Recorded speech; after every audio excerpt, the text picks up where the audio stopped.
광고 나갔습니다만은 우리 스페로 카페가 오늘부터 무인 카페로, 무인이라고 하는 말은 잘 알지요. 평상시 사람이 없이 기계로 한다 그런 얘기죠. 주일날은 다릅니다. 주일날은 여선교회에서 봉사해서 같이 무인과 유인 같이 합니다. 그렇게 하시고, 운영은 해선교육소가 아닌 행복재단에서 운영해서 여러분이 차 한잔 마시는 이익금의 전액은 선교를 위해 쓰여지도록 그렇게 했습니다. 그렇게 하시고, 여러분 이제 평일날은 오전 9시부터 저녁 9시까지는 어느 때나 와도 여러분이 교제할 장소가 열려 있다고 하는 것. 그동안 이 알바 일꾼 구하는 것이 어려워서 참 어려움이 있었는데 그렇게 전환했습니다. 주일날은 아침 7시부터 그렇게 해주시고, 교제 장소를 이용하시되 방역 수칙을 잘 지키면서 이용해 주시기 바랍니다. 교회학교 교사로 일생을 봉사한 에드워드 킴벨이라는 교사가 있습니다. 에드워드 킴벨은 교회학교 선생님으로 헌신하면서 자기 반 아이들이 예수님의 은혜를 확실히 알고 체험하기를 원했습니다. 그래서 토요일마다 아이들의 집으로 찾아가서 아이 하나하나에게 하나님 말씀을 전하면서 구원의 확신을 점검했습니다.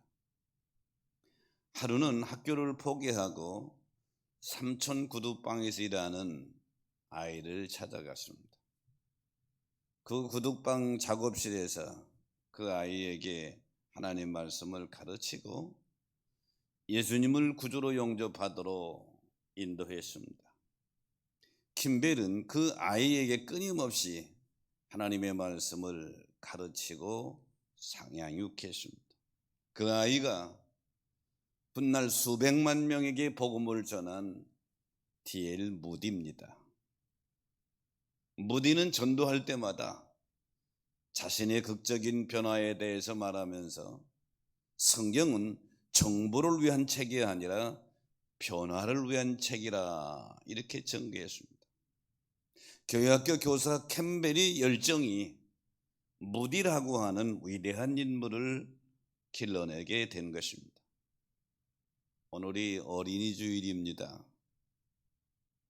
우리가 가정적으로 혹은 교회적으로 우리 어린이들, 우리 자녀들에게 무엇을 어떻게 가르칠까 하는 고민은 우리 어른들이 다 가지고 있는 고민입니다. 오늘 어린이 주일에 우리 자녀들에게 가장 필요한 것이 무엇일까? 우리 그리스도인들에게는 하나님의 말씀을 가르쳐야 되죠. 자, 오늘 본문 신명기 6장 4절 이하의 말씀을 봤는데요. 신명기서는 모세의 설교의 내용입니다. 오늘 6장의 내용은 모세의 두 번째 설교 내용의 서론 부분에 해당되는 얘기입니다.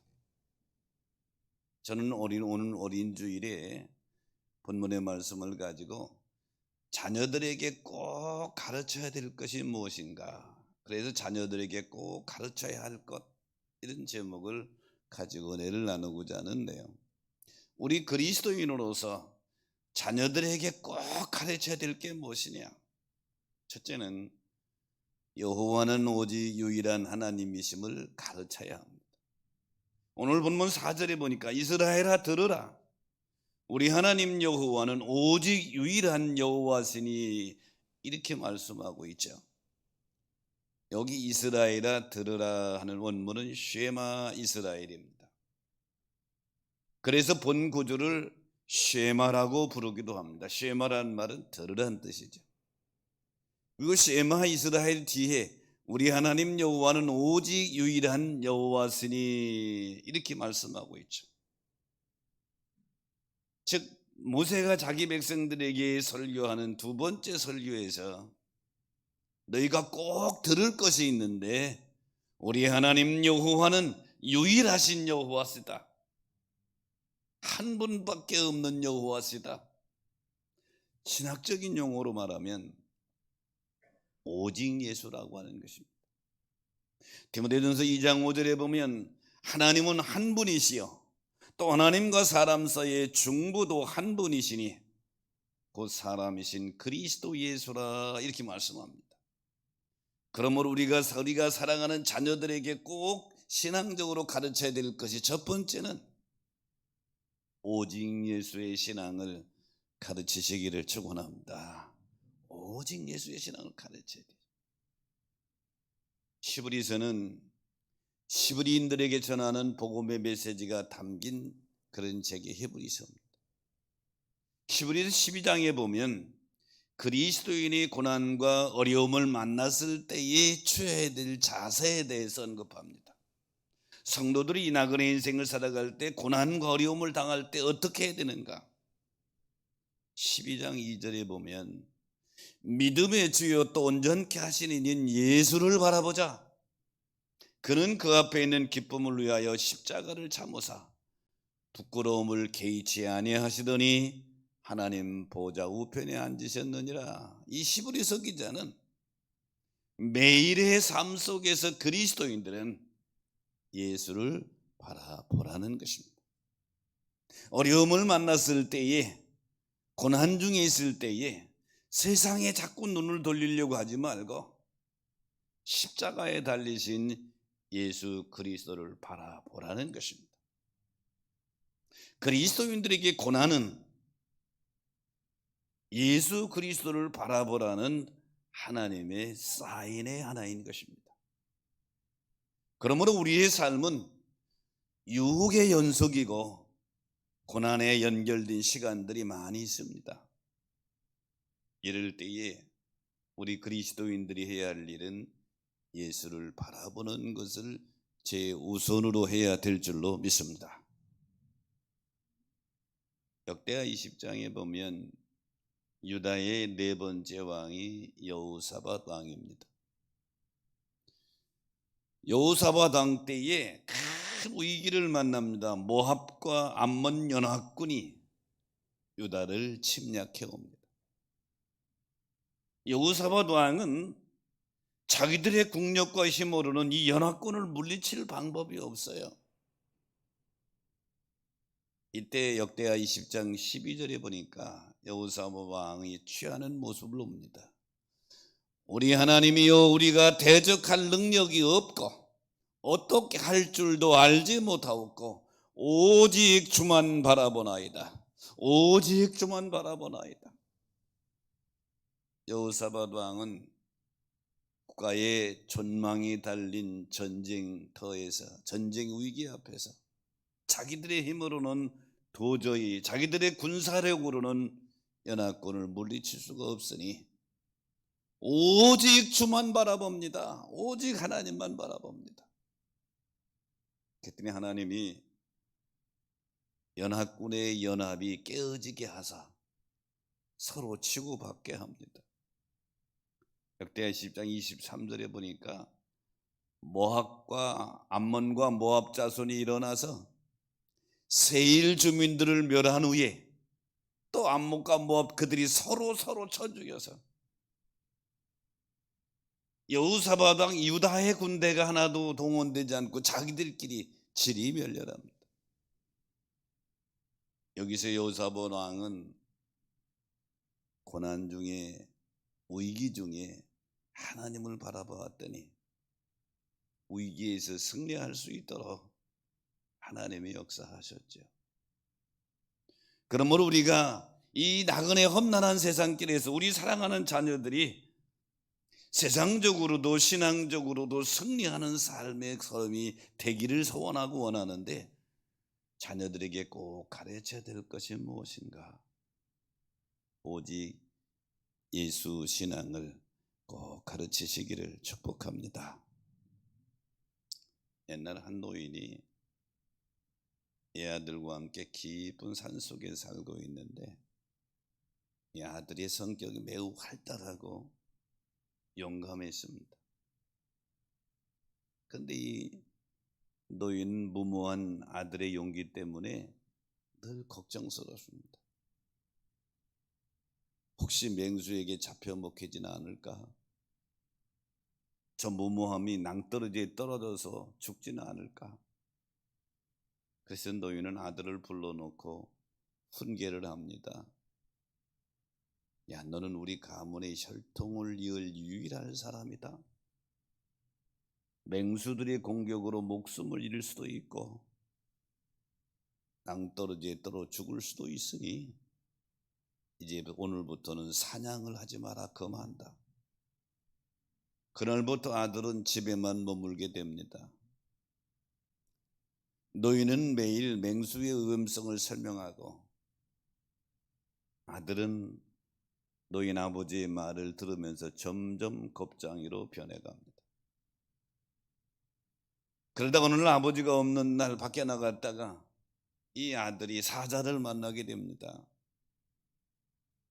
아들은 겁에 질려서 오돌오돌 떨고만 있다가 결국은 사자밥이 되어버리고 말죠. 그제서야 노인은 통곡하며 후회를 합니다. 아들에게 맹수와 싸워 이기는 훈련을 시킬 걸 괜히 맹수 위험하다고 하는 거 무서운 것만 가르치고 싸우는 방법을 내가 안 가르쳤구나. 이 이야기에서 우리에게 주는 교훈은 무엇입니까? 바로 자녀를 바로 가르치지 않았다고 하는 것입니다. 노인이 자기 아들에게 가르친 것은 사자의 대단함과 무서움뿐이었지 그 사자를 어떻게 싸워서 이길 것인가를 가르치지 않았기 때문에 목숨을 잃은 것이죠. 우리 자녀들이 살아갈 이 세상은 각종 무서운 사자들이 울거립니다. 물질의 사자도 있고요, 음란의 사자도 있고요. 그래서 성경은 뭐라고 말하죠? 근신하라 깨어라 너희 대적 마귀가 우는 사자와처럼 두루 다니며 삼킬 차를 찾는다. 베드로 사도는 이 세상에 우리를 행하려고 하는 무서운 세력들을 우는 사자와 같이 마귀를 우는 사자라고 표현했죠. 이런 싸움에서 이기게 하려면 오직 예수의 신앙을 무장시켜야 될 줄로 믿습니다. 그래서 오직 예수의 신앙으로 무장한 우리 자녀들이 일생을 하나님 앞에 살아가도록만 교육한다면 우리 사랑하는 자녀들의 앞길을 하나님의 능력으로 보호해 주실 줄로 믿습니다. 자녀들에게 꼭 가르쳐야 될 두 번째 내용은 마음과 뜻과 힘을 다해서 하나님을 사랑하는 것을 가르쳐야 합니다. 오늘 신명기 6장 5절의 본문에 보면 너희는 마음을 다하고 뜻을 다하고 힘을 다하여 내 하나님 여호와를 사랑하라 이렇게 말씀하고, 여기서 모세는 마음을 다하고 뜻을 다하고 힘을 다하여 이제 최상 그 표현 세 가지를 사용했습니다. 마음이라고 하는 네바브라는 단어는 사람의 가장 중심이 되는 것을 의미합니다. 즉 너희 모든 중심을 다해서 이런 뜻이죠. 히브리인들에게 마음은 그 사람의 인격을 의미했습니다. 그래서 마음을 다해서 하나님을 사랑하라고 하는 말은 다른 말로 말하면 내 온 인격을 다해서 하나님을 사랑하라. 여러분이 온 인격을 다해서 하나님을 사랑하시고 자녀들에게 이것을 가르칠 수 있게 되기를 축복합니다. 뜻이라고 하는 넷빛이라는 단어는 영혼이라는 단어죠. 이 말은 하나님을 사랑하는 것은 내 영혼을 다해서 하나님을 사랑하라. 힘을 다한다고 하는 매우 들어온 단어는 넘치는 것을 바랍니다. 넘치는 힘으로, 즉 네가 하나님을 사랑하되 내 삶의 현장에서 네가 할 수 있는 최선을 다해서 하나님을 사랑하라. 이것이 바로 모세가 자기 백성들에게 두 번째 설교하면서 하나님을 사랑하는데 어떻게 사랑해야 될 것을 가르치는 것이죠. 사랑하는 여러분, 어린이 주일에 여러분이 최선을 다해서 하나님을 사랑하는 여러분의 신앙의 뒷모습을 여러분의 자녀들 혹은 손주들이 볼 수 있게 되시기를 축복합니다. 아브라함을 믿음의 조상이라고 그러죠. 창세기 22장에 보면 하나님이 아브라함에게 청척벼락 같은 명령을 내립니다. 우리가 잘 아는 데도 22장 2절에 보니까 내 아들 이삭을 백세의 아들이죠. 모리아 땅으로 가서 거기서 번제로 드리라. 그를 이삭을 번제로 드리라. 번제는 양이나 소를 잡아서 하나님 앞에 태워 드리는 게 번제입니다. 백세에 나온 아들을 제물로 드리라는 얘기죠. 22장 9절 10절 이하 보니까 아브라함이 아침에 일찍 일어나서 3일길로 가서 모리아산에 가서 장작을 펴놓고 아들 이삭을 묶어놓고 손을 내밀어 칼을 들어서 아들을 찌르려고 합니다. 그 모습 성경을 가만히 보니까 하나님이 아브라함이 장작을 쌓을 때도 가만히 계십니다. 이삭을 묶을 때도 아무 말씀도 안 하십니다. 칼을 들었을 때도 아무 말씀도 안 하십니다. 칼을 내리려고 할 때 그때 11절에 보니까 여호와의 사자가 아브라함아 아브라함아 멈춰라. 그 아이에게 내 손을 대지 말라. 내가 이제야 네가 하나님을 경외하는 줄 아노라. 하나님은 아브라함의 사랑과 경외에 큰 감동하셨습니다. 그리고 17절 18절에 보니까 내가 내게 큰 복을 주고, 조그만 복도 아니야, 내게 네가 큰 복을 주고 내 씨로 말미암아 천하 만민이 복을 받으리라. 여기서 아브라함은 믿음과 사랑으로 하나님을 크게 감동시킵니다. 우리가 자녀들에게 꼭 가르쳐야 할 것은 최선을 다해서 하나님을 사랑하는 것을 가르쳐야 됩니다. 오늘 모세가 자기 백성들에게 유언적인 설교, 신명기는 모세의 유언적인 설교입니다. 가나안 땅 눈앞에서 40년 광야길을 거쳐온 자기 백성들에게 가나안 땅에 들어가서 어떻게 살아야 될 것인가를 설교하는 내용이 신명기서인데, 오늘 본문은 두 번째 설교의 내용입니다. 자녀들에게 최선을 다해서 하나님을 사랑하라. 대한민국의 희곡 배우 중에 정선이라는 배우 기억하실지 모릅니다. 텔레비전 진행자도 했고 라디오 진행자 등으로 활동한 사람인데요. 국민일보와 인터뷰한 내용을 보니까 자신이 예수님을 믿게 된 계기를 간증합니다. 연예계에 발을 들여놓을 때가 1990년대인데요. 이때 경제적으로 많이 힘들었고, 경제적으로 힘들다 보니까 자존감도 바닥을 쳤고, 아버지와의 관계도 틀어져서 도움도 제대로 못 받고, 당연히 신앙은 밑바닥을 치게 되었습니다. 이렇게 흔들리고 있을 때 그녀를 붙잡아 준 것은 그녀의 어머니의 새벽기도였다.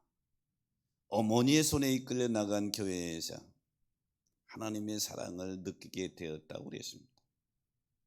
이 정선희 씨는 한 힘들 때마다 하나님은 내가 널 얼마나 사랑하는지를 아느냐 하시면서 말을 걸어주셨고, 혼자 걸어왔다고 생각하는 길을 되돌아보니 그 곁에는 하나님의 발자국도 함께 찍혀 있었다 그랬습니다. 정선희 씨 어머니는 삶으로 하나님을 사랑하는 법을 딸에게 보여준 것이죠. 부모의 삶은 하나님을 사랑하는 것을 삶으로 자녀들에게 보여줘야 될 줄로 믿습니다. 그러므로 어린이 주일에 자녀들에게 우리가 꼭 가르쳐야 될 두 번째는, 오늘 모세의 설교를 통해서 보면 최선을 다해서 하나님을 사랑하라. 바로 우리의 삶이 그래야 되고 자녀들에게 이것을 가르쳐야 될 줄로 믿습니다. 자녀들에게 꼭 가르쳐야 될 것 세 번째는 하나님을 경외하는 것을 가르쳐야 합니다.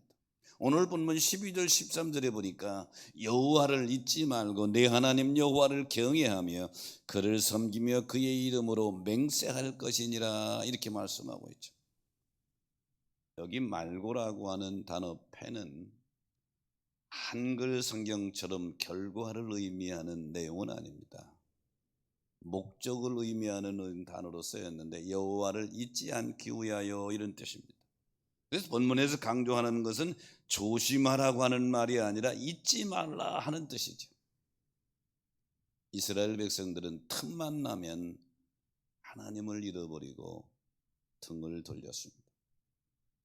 인간은 육적 평안함에 빠지면 영적 안일함에 빠지기 쉬운 것이 우리 인간들의 모습입니다.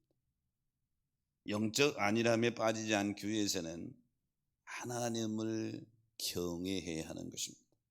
여기 경외하다라고 하는 원문이 티라라고 하는 단어를 썼는데요, 티라의 원형이 아라입니다. 아라는 두려워하다 이런 뜻이에요. 이는 질투하시는 하나님을 두려워하라는 명령이에요.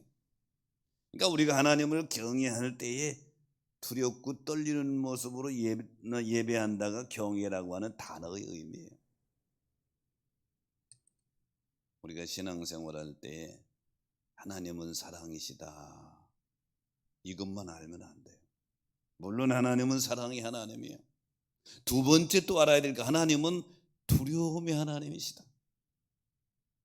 하나님은 하나님을 사랑하는 자에게는 은혜를 천대까지 베푸시지만 하나님을 미워하는 자에게는 질투하셔서 때로는 무섭게 징계하시는 그분이 하나님이십니다. 동전의 양면처럼 우리는 하나님의 양면성을 다 같이 알고 하나님을 경외해야, 경외라고 하는 말 속에는 두려워하다고 하는 말이 포함됐다고 하는 것을 잊지 말아요. 왜 성도들이 죄 짓는 데 용감하냐? 경외심이 없기 때문에 그래요. 회개하면 용서해 주시는데요, 물론 그렇죠. 그러나 하나님은 두려움의 하나님이라고 하는 것도 알아야 하는 것입니다. 모세가 오늘 본문에서 자기 백성들에게 들으라 쉐마를 말씀하면서 세 번째 지금 우리에게 지금 하고 온 말씀은 하나님을 경외하라. 내 자녀들에게 하나님을 경외하는 것을 가르쳐라. 성도는 하나님께 참으로 예배하는 삶이 되어야 합니다. 예수님께서도 우물가의 여인에게 그렇게 말씀하시죠. 요한복음 4장 24절에 보면 하나님은 영이시니 예배하는 자가 영과 진리로 예배할지니라. 그러므로 우리 그리스도인들의 부모의 책임은 여러분이 사랑하는 여러분의 아들, 딸들, 손자, 손주들에게 평생 동안 자녀들이 주일에 이 예배의 자리에 있도록 가르치고 훈련해야 될 줄로 믿습니다. 평생도록 주일에는 여러분의 자녀들이 예배의 자리에서 하나님 사랑하고 하나님을 두려워하는 마음으로 예배하는 예배의 자녀들로 가르치라. 그런데 부모의 예배 신앙이 자녀들에게 이어져 가는 것입니다. 그제 이렇게 운전을 하면서 라디오에서 나오는 얘기 들으니까 통계를 얘기하더라고요. 진행자가 통계로 나온 게 자녀들은 부모의 잔소리에 별 영향을 안 받는데, 그러면서 부모의 뒷모습에 영향을 받는다. 진행자가 그렇게 말하더라고요. 가만히 보니까 의미 있어요. 부모의 잔소리에는 별 영향을 안 받고 부모의 뒷모습이 자녀들에게 결정적인 영향을 준다. 그래서 그렇게 말하잖아요. 자녀들은 부모님의 등을 보고 배운다. 부모의 등을 보고 배운다. 지금 어려울 때, 예배드리기 어려울 때에 코로나 상황 속에서 주일날 여러분이 목숨 걸고 예배드리는 모습이 자녀들에게 그대로 보여주고 산 교육이 되는 거예요. 여러분 그런 경험 안 하셨어요? 여러분이 아들, 딸들이나 손자, 손주들이 가만히 어떤 날 보면 꼭 내 모습을 흉내내고 있는 거 못 보셨어요? 어느 때는 걷는 것도 꼭 내 흉내내잖아요. 걷는 것도 내가 뒷짐지고 걸으면 뒤따라온 아들도 뒷짐지고 걸고 손주도 뒷짐지고 걸고 말 한마디 안 했는데 걸음걸이까지 아이들이 닮아간다.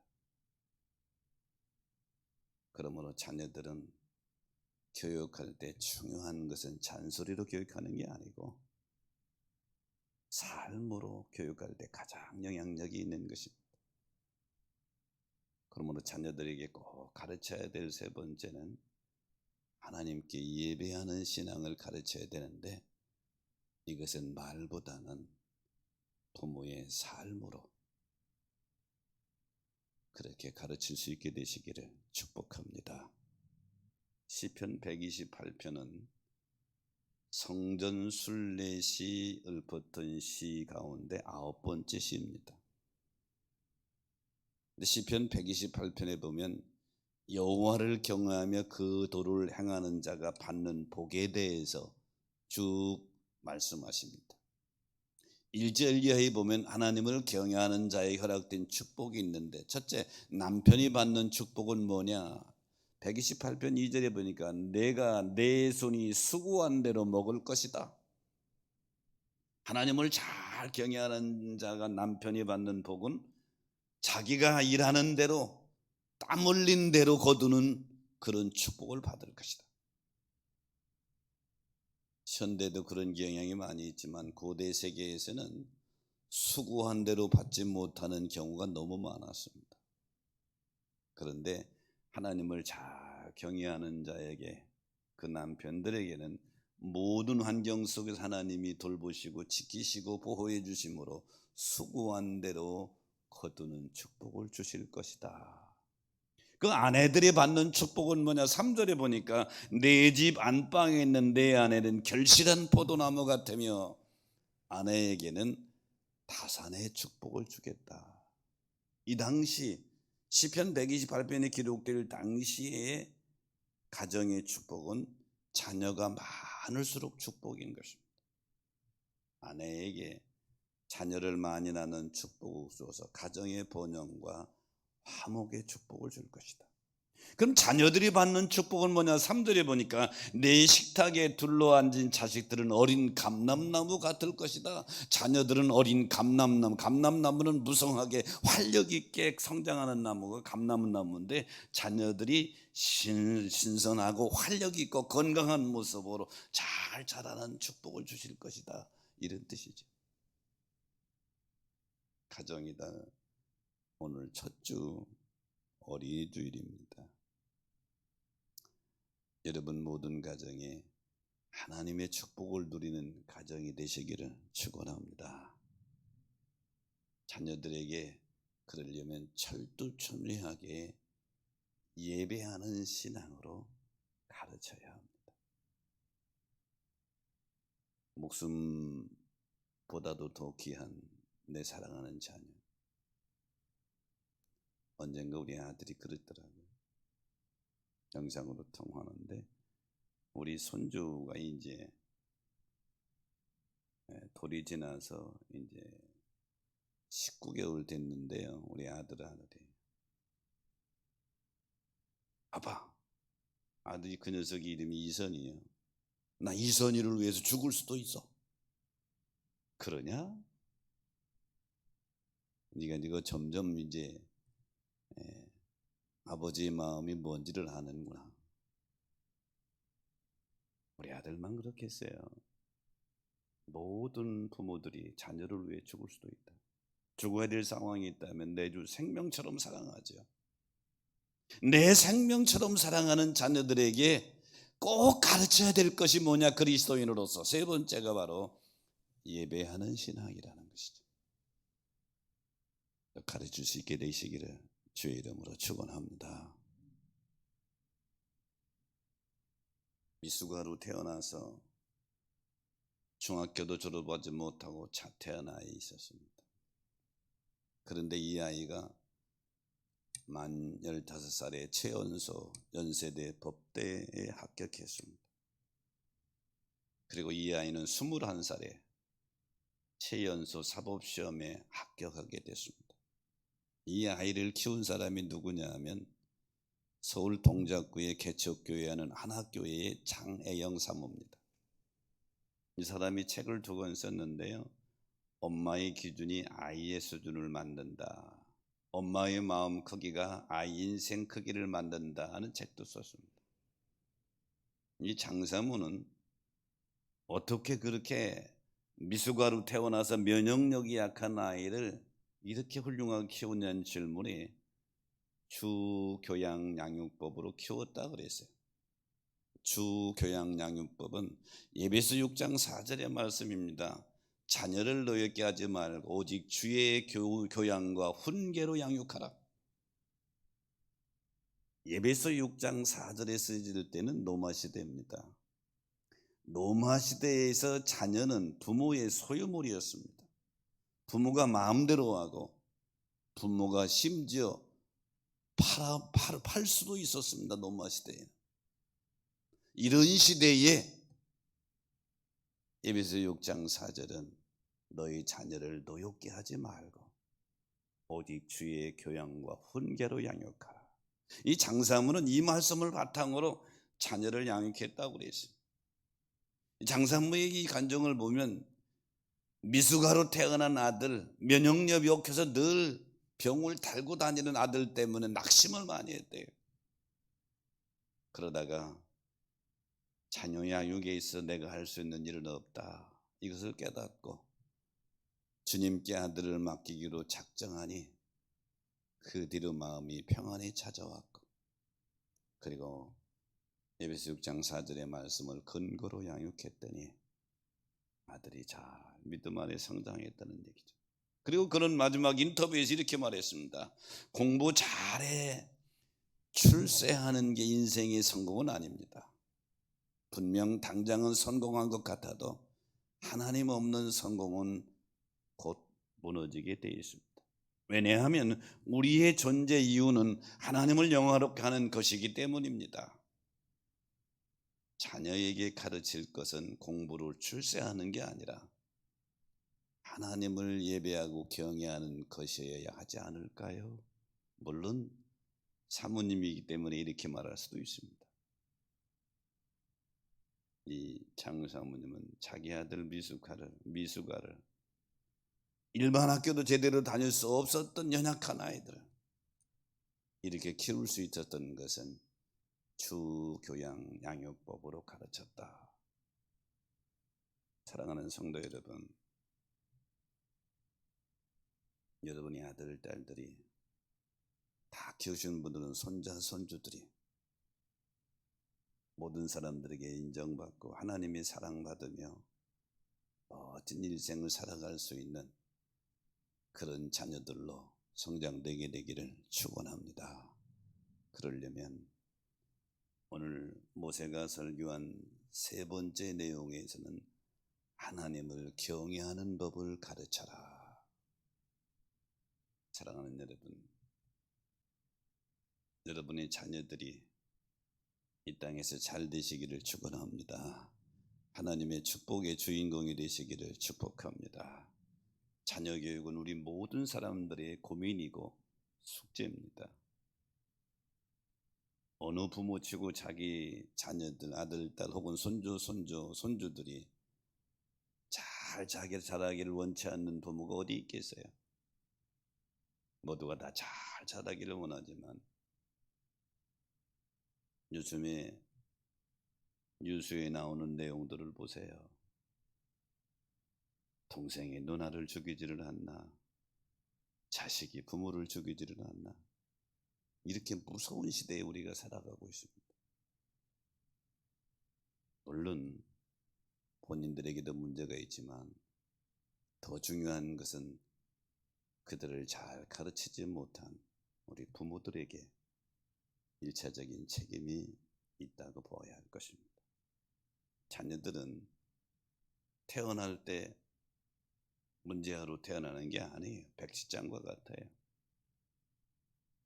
백지장과 같은 그 마음에 부모들이 어떤 그림을 그리느냐에 따라서 그의 인생은 완전히 달라지게 되는 거죠. 오늘 어린이 주일에 사랑하는 온누리 성도 여러분, 여러분의 자녀들이 하나님께는 사랑받고 이 땅에서는 빛의 일꾼으로 잘 쓰임받는 인물로 성장되게 되시기를 축복합니다. 그러면 우리 자녀들에게 꼭 가르쳐야 될 것, 빼놓지 않고 꼭 가르쳐야 될 것이 뭐냐? 오늘 본문에서 세 가지를 생각해 봤습니다. 첫째는 여호와는 오직 유일한 하나님이심을 가르쳐라. 오직 예수의 신앙을 가르쳐라. 두 번째는 몸과 뜻과 힘을 다해서 최선을 다해서 하나님을 사랑하는 삶을 살아가도록 가르쳐라. 그리고 세 번째는 어떤 환경 속에든지 하나님께 예배하는 신앙을 가르쳐라. 그래서 이것이 여러분의 자녀들 일생을 지배함으로 험난한 나그네 인생이 여기저기 사자들이 울굴거리는 이 나그네 인생길에서 여러분의 자녀이 다 승리할 수 있게 되기를 주의 이름으로 축복합니다. 기도하겠습니다.